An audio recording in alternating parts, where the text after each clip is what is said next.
Hi guys, and welcome to my channel.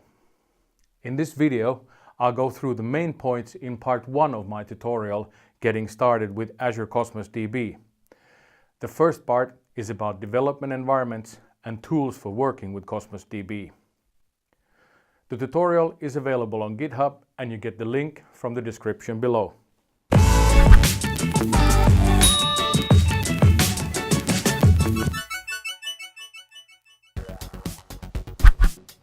To work with Cosmos DB, you obviously need a development environment. All source code in the tutorial is written for .NET Core, so you can use either Visual Studio or Visual Studio Code. Personally, I prefer Visual Studio. Nothing wrong with Visual Studio Code though, just a personal preference.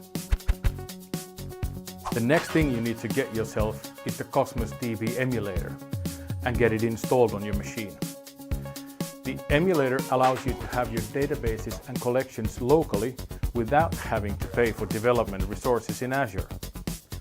Unfortunately, the emulator is only available for Windows. Azure Storage Explorer is a handy tool for working with storage in Azure, including Cosmos DB.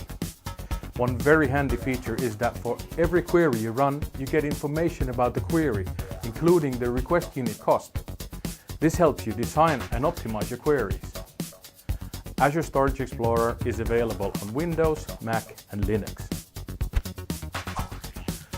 At some point, you find yourself wanting to move or copy data from one collection to another. Cosmos DB Migration Tool is a tool that allows you to connect a source to a target and copy all or parts of the documents in the source to the target. You can, for instance, copy data from your local emulator to a collection in Azure, or copy your live database to a local JSON file, for backup purposes, for instance. The tool comes with both a GUI and a command line interface, so you could schedule your backups with Windows Scheduler, for instance. Hope you find this overview useful. If you did, please leave a comment and consider subscribing, and I'll see you in my next video. Have a nice day.